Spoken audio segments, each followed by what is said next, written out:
நம்ம சேனலை first time பார்க்குறீங்கன்னா மறக்காமல் சப்ஸ்கிரைப் பண்ணி லைக் பண்ணிடுங்க.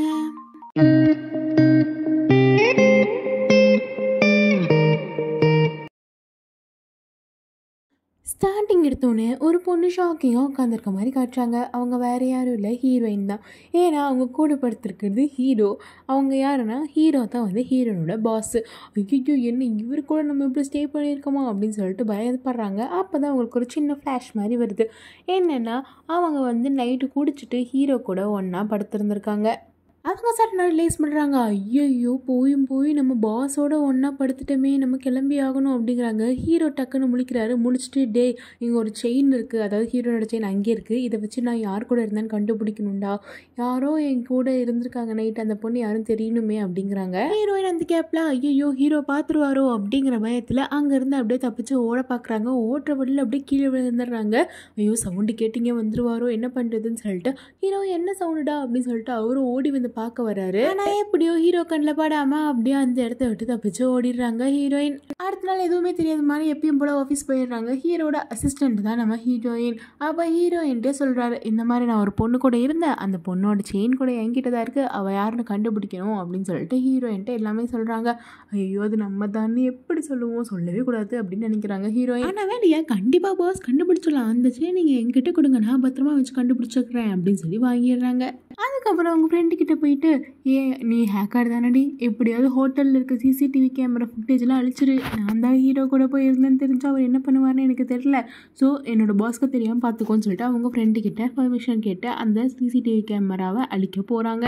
ஹீரோட ஃப்ரெண்டும் ஹீரோயினும் சேர்ந்து அந்த சிசிடிவி ஃபுட்டேஜஸை அழிச்சிடுறாங்க. ஹீரோட ஃப்ரெண்டும் எப்படியாவது சிசிடிவி வச்சு யாருன்னு கண்டுபிடிச்சிடலாம்னு சொல்லிட்டு அவங்க வந்தால் அங்கே ஹீரோயின் இருக்காங்க. ஹீரோனை பார்த்து ஹீரோ ஷாக் ஆயிடுறாரு. இவன் எங்கே இந்த ஹோட்டலுக்கு அப்படின்னு சொல்லிட்டு. அப்போ ஹீரோயின் எடுத்துகிட்டு, பாஸ் நீங்கள் தானே சொன்னீங்க எப்படியாவது அவளை கண்டுபிடிக்கணும்னு, அதை கண்டுபிடிக்கத்தான் நான் சிசிடிவி செக் பண்ணே வந்தேன் உங்களுக்கு முன்னாடியே அப்படிங்கிறாங்க. பரவாயில்ல மூளையத்தான் யோசிக்கிறேன் அப்படின்னு ஹீரோ நம்புறாரு.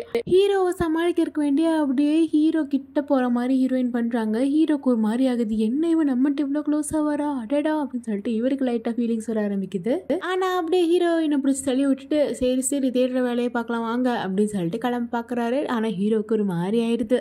அப்படியே ஹீரோ வந்து சிசிடிவி செக் பண்ண வராரு. பட் சிசிடிவி கேமராவில் அந்த ரெக்கார்ட்ஸ் இல்லை. எப்படி இந்த ரெக்கார்ட்ஸ் எல்லாம் போச்சு, யார் அழிச்சா, உடனே அந்த பொண்ணு வந்து அழிச்சிட்டாளா அப்படின்னு யோசிச்சுட்டு இருக்காரு. அதுக்கப்புறம் ஹீரோயினை ஆஃபீஸ்க்கு வந்துடுறாங்க. ஹீரோயினை பார்க்கறதுக்கு 2 பேர் வந்திருக்காங்க. வேறு யாரும் இல்லை, ஹீரோயினோட வழக்கமாக எல்லாம் நடத்த வர மாதிரி ஸ்டெப் மதரும் அவங்க அப்பாவும் தான் வந்திருக்காங்க. அவங்க எதுக்கு வந்திருக்காங்கன்னா ஹீரோயினை அவங்களுக்கு பிடிக்காத ஒருத்தங்களை காசுக்காக கல்யாணம் பண்ணி கொடுக்கணும் அப்படிங்கிறதுக்காக. ஆனால் ஹீரோயின் கல்யாணம் பண்ணிக்க மாட்டேன் அப்படின்னு சொல்லி சொல்கிறாங்க. இங்கே பாருங்கள், நான் உங்களுக்கு பாரமாக இருக்கக்கூடாதுன்னா நானே தனியாக வந்து என்னோடய வாழ்க்கையை வாழ்ந்துட்டுருக்கேன், காசுக்காக மறுபடியும் எனக்கு கல்யாணம் பண்ணி வைக்கணுங்கிறீங்களா, அதெல்லாம் நான் முடியாது, பண்ணிக்க மாட்டேன், தெரியாத ஒருத்தனை கல்யாணம் பண்ணிக்க என்னால் முடியாது அப்படின்னு ஹீரோயின் சொல்கிறாங்க. இவங்க 2 பேரும் அப்படியே முடிக்கிறாங்க, நீ பண்ணி தான் ஆகணும் அப்படின்னு சொல்லிட்டு. அந்த இடத்துலேருந்து ஹீரோயினை காப்பாற்றி, இங்கே பாருங்கள் அவெல்லாம் நீங்கள் சொல்கிறோம் கல்யாணம் பண்ணிக்க மாட்டா அப்படின்னு சொல்லிட்டு அங்கேருந்து கூட்டிகிட்டு போகிறாரு. ஹீரோயினுக்கும் அப்படியே பரவாயில்ல நமக்காக ஹெல்ப் பண்ணுறாரு அப்படின்னு சொல்லிட்டு கொஞ்சம் சாஃப்ட் கார்னர் வந்துடுது. அதுக்கப்புறம் ஹீரோ அவங்க ஃப்ரெண்டை கூப்பிட்டு, இங்கே பாரு என் பாஸ் பேசிகிட்டு இருக்கிறத நான் கேட்டேன், என்னென்னா இந்த மாதிரி சிசிடிவி ஃபுட்டேஜை அவங்க ரிட்ரைவ் பண்ண போகிறாங்களாமா அப்படின்னு. இங்கே பாருமா இன்வரும் இல்லை, எந்த கொம்பை வந்தாலும் 4 செஃப் எல்லாம் ரிட்ரைவ் பண்ண முடியாது, அந்தளவுக்கு அக்கா ஹேக்கர் தெரியும்ல அப்படின்னு சொல்லி சொல்கிறாங்க. அப்படி சரி ஒன்று நம்பி தான் இருக்கேன் பார்ப்போம் அப்படின்னு ஹீரோயினும் சொல்கிறாங்க. அவங்க சொன்ன மாதிரியே தான் நம்ம ஹீரோ செட் பண்ண ஆளும் சொல்கிறாங்க, இல்லைங்க டெலிட் பண்ணவங்க வேறு லெவல் டெலிட் பண்ணியிருக்காங்க, அதனால் யார் அழிச்சாங்க எப்படி அழிச்சாங்க அதை ரிட்ரைவ் பண்ணவும் முடியல அப்படின்னு சொல்லிடுறாங்க. இதை கேட்ட ஹீரோயின், அப்பாடா தப்பிச்சிட்டோம், நம்ம தான் இவர் கூட இருந்தோங்கிறது இவருக்கு தெரியவே போகிறது கிடையாது அப்படின்னு ஹாப்பி ஆகுறாங்க. அதுக்கப்புறம் ஹீரோ உட்காந்து ஒரு ஃபோட்டோவை பார்த்துட்டு இருக்காரு. என்ன ஃபோட்டோன்னு கேட்டாங்க. என்னை கல்யாணம் பண்ணிக்க போகிறாங்களாமா, எங்களோட ஸ்டெப் மதர் வந்து என்னை கல்யாணம் பண்ணி சொல்லி டார்ச்சர் பண்ணுது, அது ஃபோட்டோஸ் அனுப்பிட்டுருக்கு அப்படிங்கிறாங்க. அப்போ ஹீரோயின், அப்படியே நான் வேணா உங்களுக்கு பொண்ணு செலக்ட் பண்ணி தரட்டா, இந்த பொண்ணு ஓகேவா அந்த பொண்ணு ஓகேவா அப்படின்னு சொல்லிட்டு இருக்காங்க ஹீரோயின். அப்போ ஹீரோ இருந்துட்டு லைட்டாக கடுப்பாகிறாரு, என்ன இவளுக்கு நம்மளை பிடிக்கும்னு பார்த்தா நம்மளோட கல்யாணத்துக்கு இவ்வளோ ஹெல்ப் பண்ணுறா, ஐயோ அப்படின்னு சொல்லிட்டு யோசிக்கிறாரு. ஏன்னா ஹீரோக்கு ஹீரோனா பிடிக்குது. அதனால ஹீரோ கடுப்பாய் டேரெக்டாக கேட்டுறாரு, இங்கே பாரு என்னோடய ஸ்டெப் மதர் பொறுத்த வரைக்கும் எனக்கு இப்போ கல்யாணம் பண்ணிடணும், ஆனால் எனக்கு வேறு யாரையுமே பிடிக்கல, அதனால நீ ஏன் கல்யாணம் பண்ணிக்கோ, பயப்படாத கான்ட்ராக்ட் மேரேஜ் பண்ணிக்கோ அப்படின்னு சொல்கிறாரு. அப்போ ஹீரோ இருந்துட்டு என்னமோ சொல்கிறீங்க, நான் இது உங்களை கான்ட்ராக்ட் மேரேஜ் பண்ணிக்கணும் அப்படின்னு சொல்லிட்டு ஷாக்காக கேட்குறாங்க. அப்போ ஹீரோ இருந்துட்டு இங்கே பாரு நான் உன் பாஸ், ஒரு ஹெல்ப் மாதிரி தானே கேட்குற, பண்ண மாட்டேன் அப்படின்னு கேட்குறாங்க. ஹீரோயினும் சரின்னு ஒத்துக்கிறாங்க. சும்மா போய் ரெஜிஸ்டர் மேரேஜ் பண்ணிட்டு ஹீரோவோட வீட்டுக்கு ஹீரோயினும் வந்துடுறாங்க. அதுக்கப்புறம் ஹீரோயினுக்கு பயங்கரமாக வயிறு வலிக்குது. அதனால அவங்க ஃப்ரெண்டோட ஹாஸ்பிட்டலுக்கு போகிறாங்க. அப்போ தான் தெரியுது நம்ம ஹீரோயின் ப்ரெக்னெண்ட்டாக இருக்காங்கங்கிற விஷயம். அப்போ அவங்க ஃப்ரெண்டு கிட்ட ஹீரோட்ட நீ சொல்லவும் இல்லை, இப்போ திடீர்னு ப்ரெக்னெண்ட்னா என்னடி நினைப்பாரு அப்படின்னு சொல்லிட்டு இருக்காங்க. அப்போ ஹீரோ வந்துட்டு இல்லை அவர்கிட்டலாம் சொல்ல வேண்டாம் அப்படின்னு சொல்லிட்டு சொல்கிறாங்க. ஆனால் வீட்டுக்கு போனால் ஹீரோ கேட்பாரு எதுக்கு ஹாஸ்பிட்டல் போனால் என்னாச்சு அப்படின்னு சொல்லிட்டு என்ன சொல்கிறதுன்னு யோசிச்சுட்டே இருக்காங்க. சொன்ன மாதிரி ஹீரோ வந்துட்டு என்னாச்சு எதுக்கு ஹாஸ்பிட்டல் போனேன் என்னாச்சு அப்படின்னு சொல்லி கேட்குறோன்னே ஹீரோனுக்கு என்ன சொல்கிறதுன்னு தெரியாது. அப்படியே யோசிச்சுட்டு எனக்கு வயிற்றில் கேன்சர் அப்படின்னு சொல்லிட்டு என்னத்தையும் உலகி விட்டுறாங்க. என்னது வயிற்றுல கேன்சரா, என்ன சொல்கிறேன் அப்படிங்கிறாங்க. ஹீரோ வந்துட்டு ஆமாம் வயிற்றில் கேன்சர்னு சொல்லிட்டாங்க அப்படின்னு சொல்லிட்டு அப்படியே உள்ளே போயிடுறாங்க. ஐயோ என்னத்தையும் உளறி மாட்டிக்குவோமோ அப்படின்ட்டு. அப்போ ஹீரோ அடுத்த நாள் வந்துருச்சு உனக்கு எப்படி இருக்குது அப்படின்னு கேட்குறாங்க. ஐயோ என்னால் முடியல, வயிற்று வலி தாங்க முடியலையே அப்படின்னு சொல்லிட்டு நடிச்சிட்ருக்காங்க. சரி கவலைப்படாத அப்படின்னு சொல்லிட்டு சமாதானப்படுத்துகிறாங்க. அப்படியே அவர் ஹீரோயினை ஹக் பண்ணிட்டு சரி விடு நான் நல்ல டாக்டராக வர வச்சு உன்னை பார்த்துக்கிறேன், உன்னை நான் பத்திரமா பார்த்துப்பேன் அப்படின்னு சொல்லிட்டு ஹீரோயினுக்கு ரொம்பவே ஆறுதலாக இருக்காங்க. அதே மாதிரி அந்த டாக்டர் வந்து செக் பண்ணுறாரு. ஹீரோ அள்ளில் இருக்காங்க. ஐயோ டாக்டர் செக் பண்ணால் நம்ம ப்ரெக்னென்ட்டுங்கிற விஷயம் தெரிஞ்சிருமே அப்படின்னு சொல்லிட்டு டாக்டர் அப்படியே செக் பண்ணிட்டு கேன்சரா, எவன் சொன்னா இவளுக்கு கேன்சர்னு, இந்த போல நல்லா தானையா இருக்குது அப்படின்னு சொல்லிடுறாங்க. அப்படியா, அப்போ நீ எந்த ஹாஸ்பிட்டல் போய் செக் பண்ண, ஹீரோ அந்த ரிப்போர்ட் எடுத்துகிட்டு வரேன் அப்படின்னு சொல்லிட்டு ஹீரோ போயிடுறாங்க. ஹீரோயின் திக்குன்னு இருக்காங்க. ஆனால் கரெக்டாக ஹீரோ போன பரவாயில்லம்மா உன் குழந்தைய நீ நல்லா தான் இருக்கே, உனக்கு கேன்சர்லாம் இல்லை அப்படின்னு சொல்லிட்டு அப்படியே சமாளிக்கிறாரு. ஆமாம் தேங்க்ஸ் அப்படின்னு நல்ல வேலை அவர் போயிட்டாருன்னு ஹீரோயின் முழிச்சிட்டு இருக்காங்க. அதுக்கப்புறம் ஹீரோ இருந்துட்டு இங்கே பாரு எந்த ஹாஸ்பிட்டல் எப்படி சொன்னாங்க, வா அந்த ஹாஸ்பிட்டல் மேலே கேஸ் பண்ணுவா அப்படின்னு சொல்கிறாங்க. அந்த டாக்டர் போயிடுறாரு. அதெல்லாம் ஒன்றும் வேணாங்க, எனக்கு மயக்கம் வருது அப்படின்னு சொல்லிட்டு படுத்துடுறாங்க. இந்த டைம் எப்படியோ தப்பிச்சிட்டாங்க. அதுக்கப்புறம் அவங்க கான்ட்ராக்ட் மேனேஜ் பண்ணியிருக்காங்க அப்படிங்கிறதையும் மறந்துட்டு ரெண்டு பேருமே ஹாப்பியாக வாழ ஆரம்பிச்சிடுறாங்க. ஹீரோயின் வந்து சமைச்செல்லாம் தராங்க. ஹீரோயின் சாப்பிட்டு பார்த்துட்டு அடி பாவி நூடுல்ஸில் உப்பா இல்லை உப்பில் நூடுல்ஸை போட்டு வச்சிருக்கியாடி அப்படின்னு சொல்லிட்டு துப்பிடுறாரு. ஏம்மா உனக்கு இந்த கொலவெறின்னு நினச்சிட்டு இங்கே பாரு உனக்கு தான் உடம்பு சரியில்லை, ரெஸ்ட்டு நீ சமைக்கலாம் வேணாம் அப்பா சாமி அப்படி தப்பிச்சு ஓடிடுறாரு அவர். அதுக்கப்புறம் ஹீரோ வந்துட்டு சரி எங்கள் வீட்டுக்கு வா, உன்னை நான் கூப்பிட்டு போகவே இல்லை, ஃபேமிலிக்கு இன்ட்ரடியூஸ் பண்ணணும்ல அப்படின்னு சொல்லிட்டு கூட்டிகிட்டு போகிறாரு.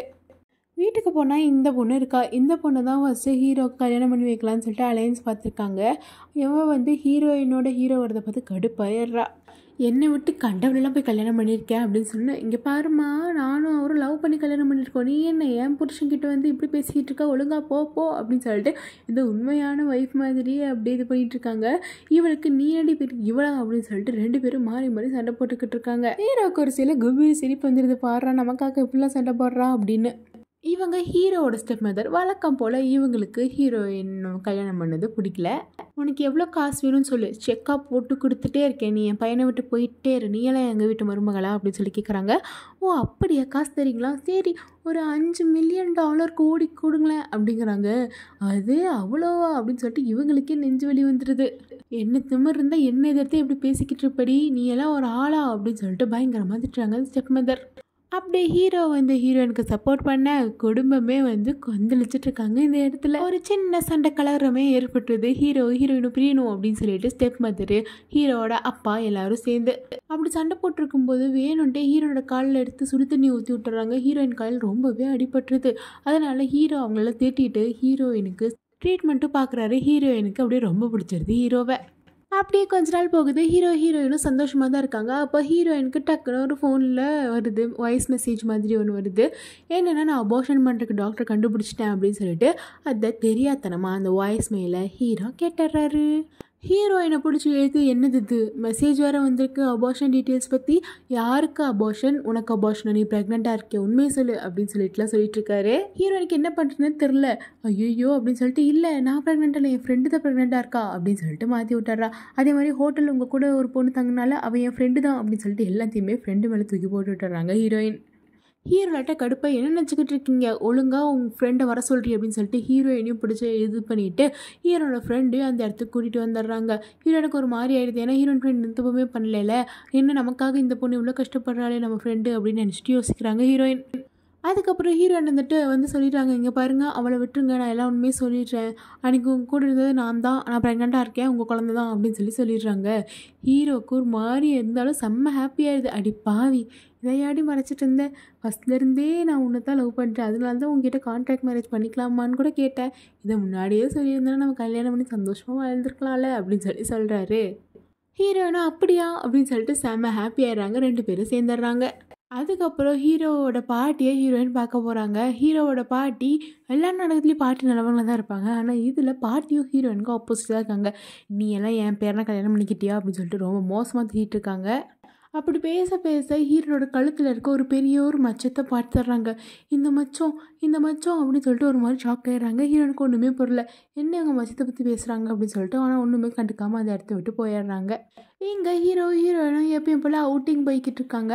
அப்போ ஹீரோயினும் பேசிகிட்டு இருக்கும்போது, சரி நீ இங்கே நின்று, நான் போய் குடிக்க தான் வாங்கிட்டு வரேன் அப்படின்னு சொல்லிட்டு அங்கேருந்து கிளம்பி போகிறாரு. இவரும் வாங்கிட்டு வராரு. வந்து பார்த்தா ஹீரோயினை காணோம், எங்கடா போனா அப்படின்னு சுற்றி தேடி பார்க்குறாரு. அவங்களோட பேக் மட்டும் இருக்குது.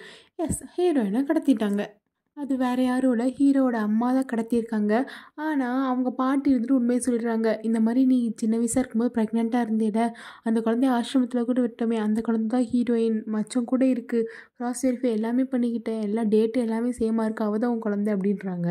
அவங்க அம்மா செம்ம ஷாக் ஆயிடுறாங்க, என்னது என் குழந்தையா அப்படின்னு. ஹீரோயினை தேடி போயிட்டு இருந்தார் இல்லையா, இவரையும் எப்படியோ கண்டுபிடிச்சி ஹீரோயின் இருக்கிற இடத்துக்கு வந்துடுறாங்க. வந்து ஹீரோயினை காப்பாற்றிடுறாரு. அதுக்கப்புறம் சுற்றி இருக்கவங்களாம் சொல்கிறாங்க, ஏய் இது உன்னோட ஸ்டெப் மதரோட பொண்ணு, அப்படின்னா உனக்கு தங்கச்சி முறை வேணும், அண்ணன் தங்கச்சி கல்யாணம் பண்ணிக்க போகிறீங்களா அப்படின்னு சொல்லிட்டு எல்லாம் சுற்றி கேட்குறாங்க. இங்கே பாருங்கள், அதெல்லாம் எனக்கு தெரியாது, இந்த விஷயம் தெரியறதுக்கு முன்னாடி எங்கள் 2 பேருக்கு கல்யாணம் ஆயிடுச்சு, ஒரு குழந்தை வேறு இருக்குது எங்கள் வயிற்றுக்குள்ள, அதனால் இதெல்லாம் எங்களுக்கு செட்டுப்படி ஆகாது அப்படின்னு சொல்லிட்டு 2 பேரும் கல்யாணமும் பண்ணிக்கிறாங்க. அப்படியே கட் பண்ணி 5 வருஷத்துக்கு அப்புறம் காட்டுறாங்க. ஹீரோயின் வயிற்றில் இருந்த குழந்தை எவ்வளோ பெருசும் ஆகிட்டான். ஹீரோயின் அவங்களுக்கு பிறந்த குழந்தைன்னு சொல்லிட்டு ரொம்பவே ஹாப்பியாக இருக்காங்க. இதோட ரொம்ப ஹாப்பியாக இந்த சிம்பிள் ட்ராமா முடியுது. இந்த ட்ராமா பிடிச்சிருந்தா மறக்காமல் லைக், கமெண்ட், ஷேர் பண்ணுங்கள். அண்ட் வேறு என்ன ட்ராமா போடலாங்கிறது கமெண்ட் செக்ஷனில் மறக்காமல் சொல்லுங்கள். பாய்.